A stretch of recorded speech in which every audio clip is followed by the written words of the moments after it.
Siyempre, kumatalon ako, masaya ako, panalo kami, diba? Hindi naman siya boting yun. Pero hindi ko naman siya tinignan or wala ko yan. Hindi ko nga alam yun eh.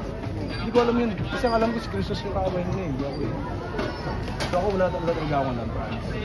Coach, ako nagkasama naman kayo ni Coach Jonas dati sa LSU. Ano naman ang problema ni Jonas? Kilala ko naman yun. Kilala naman niya ako eh. Tsaka palagi kami magkasama dati yun sa NLEX. Every morning, shooting na kami yun palagi.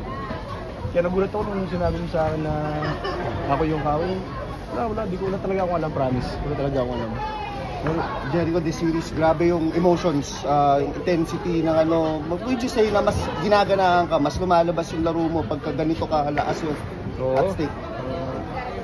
Doon lumalabas yung laro pag alam mo yun yung sobrang physical na yung game. Pero hindi naman to the point na mananakit ka ng player. Hindi ako ganun. Physical lang ako maglaro talaga. Accept their challenge eh. So, talaga, ayun lang. At the end of the day, it's just basketball lang naman eh. After basketball, we go home. We're still friends.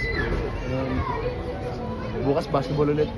Yun lang naman yun. Buhay namin eh. Buhay basketball player eh. So, pag-uwi namin, kasama yung family namin, enjoy na. Wala naman muna basketball. Pero pag sa court, yun, trabaho talaga namin yun. Kaya talagang I give my 110% every time I step in the floor. Kahit anong team ako, yun ang maasahan sa akin ng mga team na mga kasama ko. And hopefully, ilang years na lang, ulit quits na. Hindi natin alam eh. Gusto ko na rin magpahinga din eh. Thank you, Jericho.